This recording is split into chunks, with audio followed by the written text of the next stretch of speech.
नमस्ते विद्यार्थियों, आज हम इतिहास और नागरिक शास्त्र में घटक 5 प्राचीन भारत में धार्मिक विचार इस घटक का अध्ययन करेंगे। यह भाग 1 है।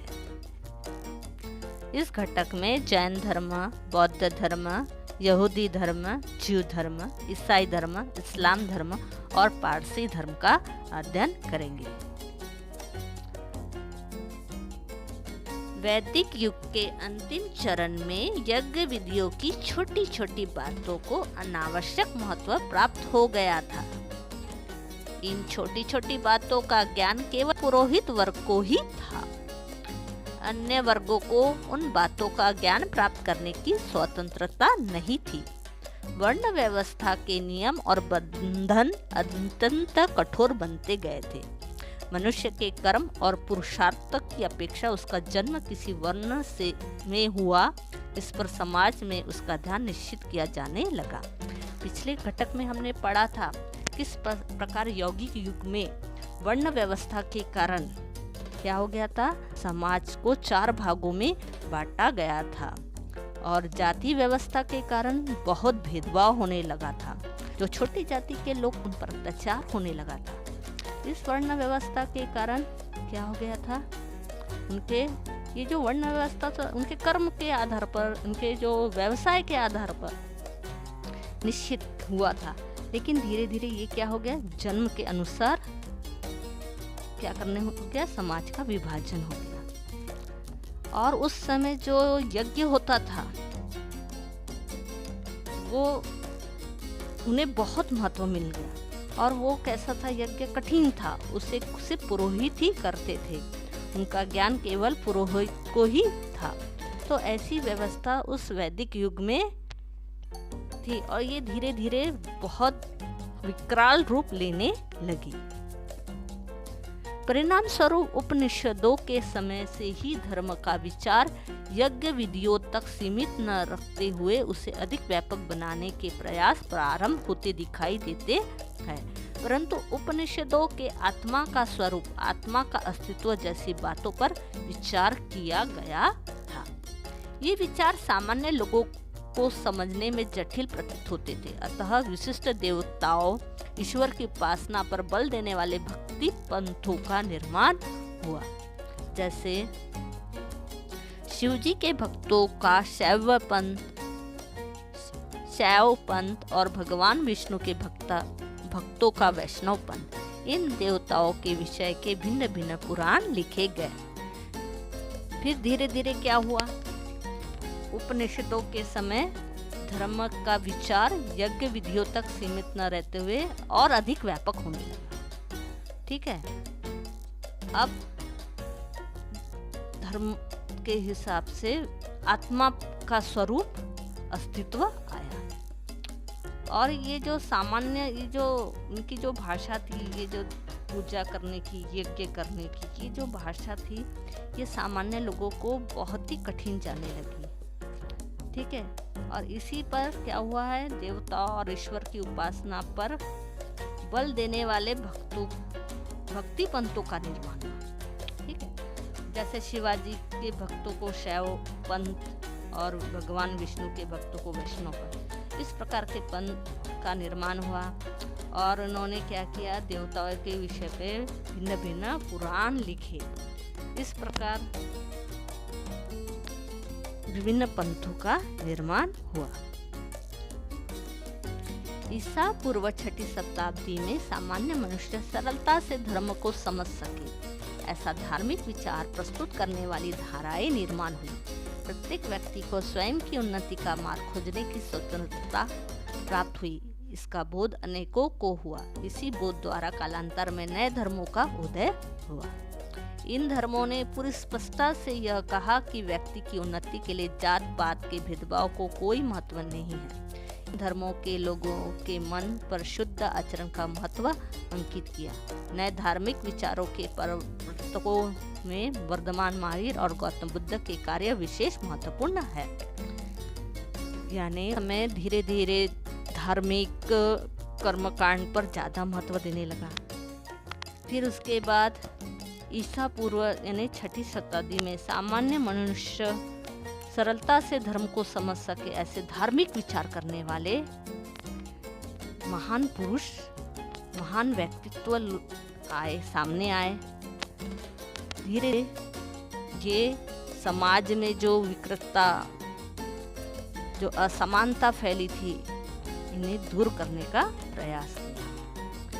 धीरे धीरे अनेक धर्मों का क्या हुआ, उदय हुआ, और इन्होंने इन धर्मों के जो ये महान जो गुरु थे, इन्होंने अपने महान उपदेशों से मानव में जात पात के प्रति जो भेदभाव था उन्हें दूर करने का प्रयत्न किया। उन्होंने मन का शुद्ध आचरण को धर्मों से ज्यादा महत्व दिया। ऐसे नए धार्मिक विचारों में प्रमुख रूप से वर्धमान महावीर, गौतम बुद्ध, इनका योगदान बहुत अधिक था। तो इन महान नेताओं, इन महान व्यक्तित्व वाले संतों का आज हम इस घटक में अध्ययन करेंगे। सबसे पहले हम देखेंगे जैन धर्म भारत के प्राचीन धर्मों में एक धर्म है। इस धर्म में अहिंसा सिद्धांत को विशेष महत्व प्राप्त है।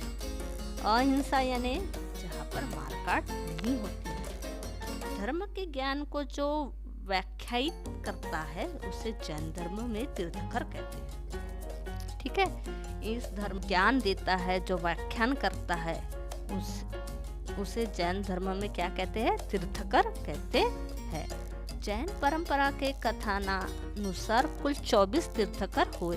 ठीक है, उनके जो धर्म में उनके जो गुरु थे वो कम से कम कितने तीर्थंकर हुए, वहाँ 24 तीर्थंकर है जिन्होंने उन्हें उपदेश दिया, व्याख्यान दिया। वर्धमान महावीर जैन धर्म के परंपरा में 24वें तीर्थंकर है। ठीक है, ये जो भगवान महावीर है, वर्धमान महावीर, ठीक है, इन्हें भगवान महावीर भी कहते हैं। ये 24वें तीर्थंकर थे, यानी इनके 24वें गुरु थे इस धर्म के, जिन्होंने अपने व्याख्यान से उनको क्या किया, अहिंसा का मार्ग दिया। अब वर्धमान महावीर का बारे में अध्ययन करेंगे। ईसा पूर्व 599 से ईसा पूर्व 527। ठीक है, ये हमारे जो सन शुरू हुआ है, सन ईस्वी, उसके पहले का यह काल है।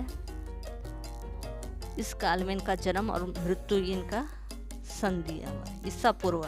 ठीक है, हम जिस राज्य को बिहार के नाम से जानते हैं, आप अपने भारत के नक्शे में देखेंगे बिहार। ठीक है, उस राज्य में प्राचीन काल में वृज्जी नामक एक महाजनपद था। वैशाली उसकी राजधानी थी। आप भारत के नक्शे में देखेंगे, वहाँ पर वृज्जी नामक एक महाजनपद था, वहाँ वैशाली उसकी राजधानी थी। वैशाली नगर के एक क्षेत्र कुंड ग्राम में वर्धमान महावीर का जन्म हुआ। उनके पिता का नाम सिद्धार्थ और माता का नाम त्रिशला था। वर्धमान महावीर ने ज्ञान प्राप्ति हेतु गृह त्याग किया। गृह त्याग किया यानी इन्होंने अपना घर छोड़ दिया, यानी ज्ञान प्राप्त करने के लिए उन्होंने अपना घर द्वार छोड़ दिया। 12.5 तपस्या करने के उपरांत उन्हें ज्ञान प्राप्ति हुई। ठीक है, उन्होंने अपना घर द्वार छोड़ के उन्होंने क्या की, तपस्या की, और 12.5 वर्ष बाद उन्हें ज्ञान प्राप्ति हुई। यह ज्ञान केवल अर्थात विशुद्ध स्वरूप का था, अतः उन्होंने केवली कहा जाता था। इनको जो ज्ञान था वो कैसा था, विशुद्ध स्वरूप का था, इसलिए इन्हें केवल यह ज्ञान केवल अर्थात विशुद्ध स्वरूप का था, अतः उन्हें केवली कहा जाता है। शरीर को सुखदायी अनुभव होने वाली बातों ने वाला आनंद और दुखदायी बातों से होने वाली पीड़ा को स्वयं पर कुछ भी प्रभाव न होने देना ही विकारों पर विजय प्राप्त करना है। देखो इनका क्या था प्रमुख, हमें शरीर को सुखदायी अनुभव होने वाली बातों से होने वाला आनंद, देखो खुशी, आनंद, आपको पता ना किससे होती है, आपको और दुखदाई बातों से होने वाली पीड़ा को स्वयं पर कुछ प्रभाव ना होने देना, यानी चाहे वो खुशी का माहौल हो या दुखी का माहौल, इनको अपने शरीर पर प्रभाव ना होने देना। विकारों पर विजय प्राप्त करना है। ऐसा विजय उन्हें प्राप्त की, ऐसी विजय उन्होंने प्राप्त की। ठीक है, उन्हें ना सुख का असर होता था ना दुख का प्रभाव पड़ता था। अतः उन्हें जिन अर्थात विजेता कहा जाने लगा। जिन शब्द से बनना होता है विकारों पर विजय प्राप्त करने वाले महान वीर, अतः वर्धमान को महावीर कहा जाता है। समझा भी? इन्होंने अपने शरीर पे न सुख का असर होने दिया न ही दुख का प्रभाव, यानी दोनों का प्रभाव इनके शरीर पे नहीं पड़ता था, इसलिए इन्हें क्या कहा गया? विजेता कहा गया। समझा भी आपको ये? चलो अब आगे बढ़ते हैं। प्राप्त करने के पश्चात लोगों को धर्म समझाने अथवा धर्म का मार्गदर्शन करने के लिए उन्होंने लगभग 30 वर्ष तक उपदेश किया।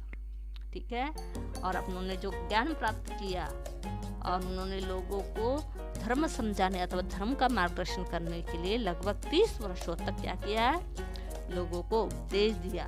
लोग धर्म को बड़ी सहजता और सरलता से समझ सके, इसके लिए वर्धमान महावीर लोगों से लोकसभा अर्धमागधी में बातचीत करते थे।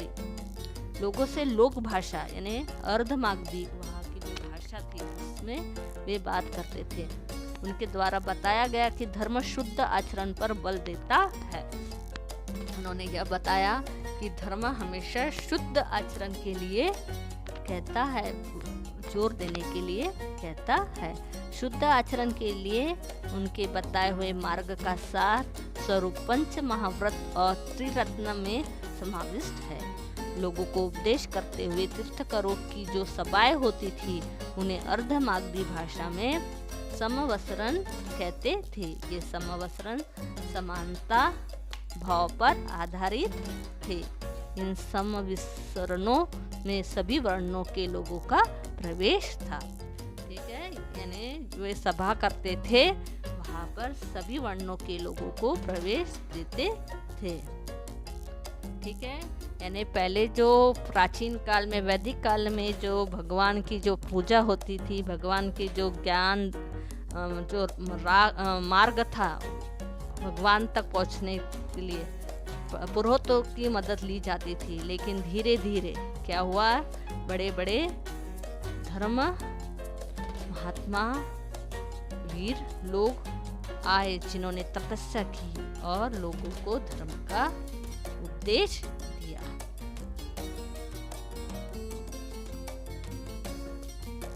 अब उनके पंच महाव्रत कौन से हैं? जिन 5 नियमों का पालन बड़ी कड़ाई और कठोरता से करना पड़ता है उन्हें पंच महाव्रत कहते हैं। पहला है अहिंसा। किसी भी सजीव को चोट पहुंचेगी अथवा उसकी हिंसा होगी ऐसा आचरण न करे। दूसरा है सत्य। हमेशा सत्य बोले और सच्चाई के साथ आचरण करे।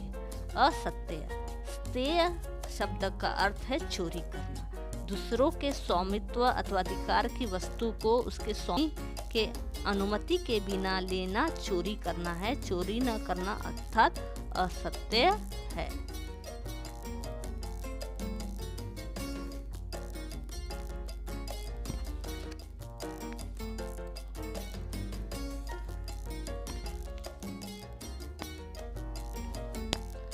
अपरिग्रह।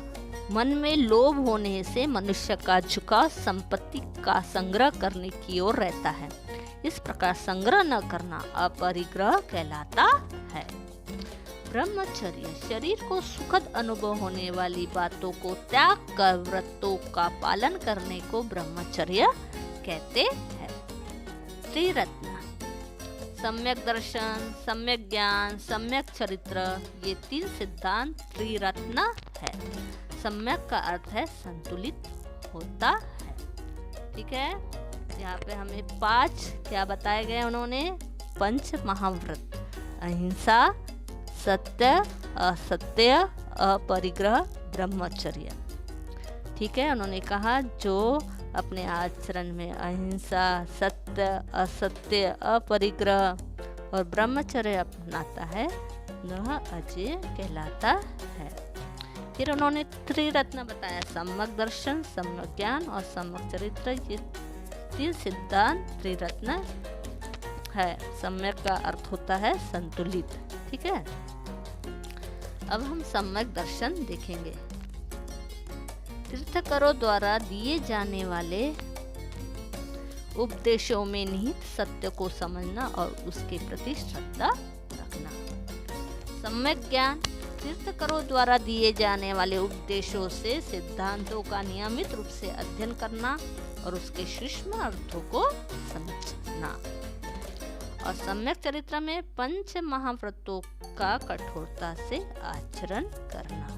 ठीक है। यहाँ पे बताया है कि तीन चीजें, दर्शन में क्या बताया, तीर्थंकरों द्वारा दिए जाने वाले जो उपदेश है, जो तीर्थंकर आपको उपदेश देते हैं उनको, उनका जो सत्य है उन्हें समझना और उसकी श्रद्धा करना।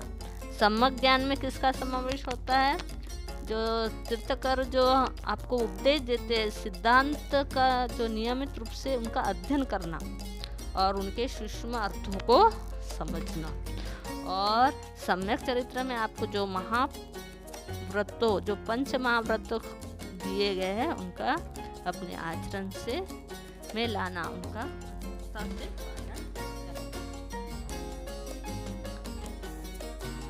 अब उपदेशों का सार। महावीर द्वारा दिए गए उपदेशों में अनेकांतवाद सिद्धांत का उल्लेख होता है। यह सिद्धांत सत्य की खोज के लिए अत्यंत महत्वपूर्ण माना जाता है। अनेकांत शब्द में अंत शब्द का अर्थ है पहलू अथवा अंग है। सत्य की खोज करते समय विषय के किसी एक अथवा दूसरे पहलू अथवा अंग पर ध्यान देकर निष्कर्ष निकालने पर सत्य का पूर्ण ज्ञान प्राप्त नहीं हो सकता। अतः उस विषय को अनेक पहलुओं अथवा अंगों का विचार करना भी आवश्यक होता है। इस सिद्धांत के कारण समाज में अनेक विचारों के प्रति दुराग्रह रखने की प्रवृत्ति नहीं रह जाती और दूसरों के विचारों के प्रति सहिष्णुता निर्माण होती है। ठीक है। जो वो उपदेश देते थे उन्होंने उस उपदेश से क्या सार बताया कि हमें दूसरों के प्रति दुराग्रह नहीं रखना चाहिए और उनके विचारों के प्रति सहिष्णुता रखनी चाहिए।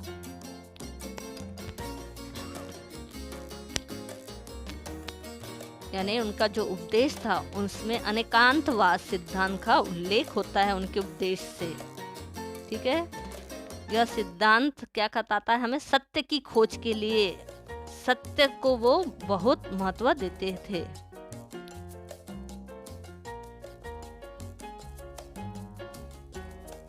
ठीक है। ये जो जैसे जैसे हम बड़े होंगे, जब अभी आप लोग छोटे हो, सिर्फ आपको थोड़ा सा ही उनका थोड़ा ये नहीं, सिर्फ संक्षिप्त में यही बताएंगे कि उन्होंने सत्य को बहुत महत्व दिया है और यह बताया है कि हमें दूसरों के प्रति उनके भाव को, उनके विचारों का दुराग्रह नहीं करना चाहिए और उनके विचारों के प्रति सहिष्णुता रखनी चाहिए। मनुष्य की महानता उनके वर्ण पर नहीं अपितु उसके उत्तम चरित्र पर निर्भर रहती है। वो कहते हैं कि हमें उसके जात धर्म को देखकर उसकी महानता को नहीं अंकित करनी चाहिए, अपितु उनके चरित्र देखना चाहिए और उन पर जोर देना चाहिए। यह सीख वर्धमान महावीर ने दी। वैदिक परंपरा में स्त्रियों के लिए ज्ञान प्राप्ति के मार्ग धीरे धीरे बंद हो गए थे। ठीक है। वैदिक काल में क्या हो गया था, स्त्रियों को बाहर नहीं भेजते थे अध्ययन हेतु, परंतु वर्धमान महावीर ने स्त्रियों को भी संन्यास धारण करने का अधिकार दिया। ठीक है। जो प्राचीन जो रीति थे वैदिक काल में, स्त्रियां सिर्फ केवल घर की शोभा ही मानी जाती थी। वह घर के काम करती थी और घर में ही रहती थी, लेकिन और उन्हें बाहर जाने नहीं दिया जाता था। किंतु जो भगवान महावीर हैं, उन्होंने स्त्रियों को भी ज्ञान प्राप्ति के मार्ग उन्होंने खोल दिया और उन्हें भी संन्यास धारण करने का अधिकार दिया। सभी प्राणियों से प्रेम करो, दूसरों के प्रति अपने मन में दया और करुणा का भाव बनाए रखो, जियो और जीने दो। यह उपदेश उन्होंने किया। अब हम अगले वीडियो में देखेंगे। लाइक, सब्सक्राइब और शेयर जरूर कीजिए।